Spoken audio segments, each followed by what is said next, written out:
আসসালামু আলাইকুম।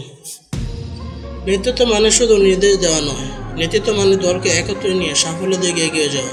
আজকের ভিডিওতে আমরা জানবো সফল নেতার 5টি গুরুত্বপূর্ণ গুণ, যা নেতৃত্বকে এক নতুন মাত্রায় নিয়ে যাবে। ব্যক্তিত্ব। নেতাকে ব্যক্তিত্বের গুণে একক ও অন্যান্য ভাবমূর্তি অধিকারী হতে হয়। চরিত্রের মাধুর্য, নমনীয়তা, তেজস্ক্রিয়তা প্রভৃতি গুণ নেতাকে ব্যক্তিত্বের অধিকারী করে তোলে। ব্যক্তিত্ব একজন মানুষকে নেতৃত্বের পথে আসীন হতে সাহায্য করে। নেতাকে একজন আকর্ষণীয় ব্যক্তিত্বের অধিকারী হতে হয়। বুদ্ধিমত্তা। বুদ্ধিমত্তা ও নেতৃত্বে আবশ্যকীয় গুণ। সমস্যা দ্রুত সমাধান। বুদ্ধিমত্তা প্রয়োগ করে নেতা জনগণের নিকট নিজেকে সম্মান ও মর্যাদা আসনে প্রতিষ্ঠিত করে। নির্বোধ ও বুদ্ধিহীন মানুষ ভালো নেতা হতে পারে না।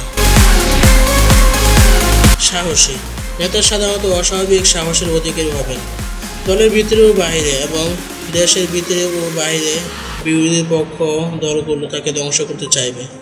এক্ষেত্রে তাকে অনেক সাহসের সাথে বিরোধী পক্ষকে মোকাবেলা করতে হবে। মানসিক ও দৈহিক সুস্থতা। এদেরকে সুস্থ দেহ ও মনে অধিকারী হতে হয়। সুস্বাস্থ্যের অধিকারী না হলে তার পক্ষে জটিল দায়িত্ব পালনের জন্য নিরলস পরিশ্রম করা সম্ভব নয়। সুস্থ মনের জন্যই চাই সুস্থ দেহ, কেননা সুস্থ দেহ ও সুস্থ মন বিরাজ করে।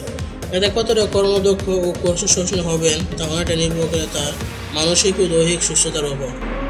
শিক্ষা। নেতা হবে নিজস্ব বিষয়ে উচ্চশিক্ষিত ও বিশেষ প্রজ্ঞার অধিকারী। অশিক্ষিত ব্যক্তি সাধারণত ভালো নেতা হন না। তাছাড়া গ্রহণযোগ্যতার ব্যাপারে আজকাল খুবই চলছে। ন্যায়নীতি পরায়ণ। নীতিগতভাবে নেতৃত্বের মধ্যে কোনো অন্যায় সমাবেশ ঘটবে না। নেতা হবেন ন্যায়নীতি পরায়ণ। নীতিগতভাবে যা ঠিক তিনি কেবল সেটাই করবেন।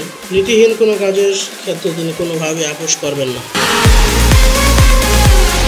নেতৃত্বের গুণাবলী শিখে আপনি শুধু নিজে নয়, আপনার দলকে উন্নতির পথে নিয়ে যেতে পারবেন। আজ আমরা দেখলাম নেতৃত্বের 5টি গুরুত্বপূর্ণ গুণ। এগুলো যদি আপনি কাজে লাগান তবে সাফল্য আপনার দরজায় করা নাড়বেই।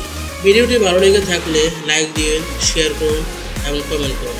আমাদের চ্যানেলটি সাবস্ক্রাইব করতে ভুলবেন না। আরও নতুন নতুন ভিডিও আপডেট পেতে বেল আইকনটি ক্লিক করুন। ধন্যবাদ।